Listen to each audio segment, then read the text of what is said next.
I'm Jimmy Long, working in Dublin Bus since 2014. I worked here before. I served my apprenticeship here in 1982 to 1986.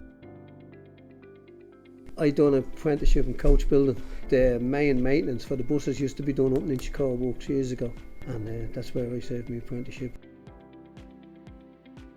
Come in the morning, report to the foreman. He'll know what buses is there to be repaired. He'll have a sheet. I'll go get the sheet off him and go get the bus, bring it onto my area and start working on it. It could be a broken window, it could be a damaged panel, it could be a crash job, it could be leaks, it could be a broken ramp, all different things. We do a lot of training, like you'd have to do the platforms to lift the cherry pickers, you'd have to do them regularly, lifting and handling, door training, because the doors will be changing on the buses and they put little new things in and little safety devices. You'd have to be brought in and taught about it. You do a lot of toolbox talks as well.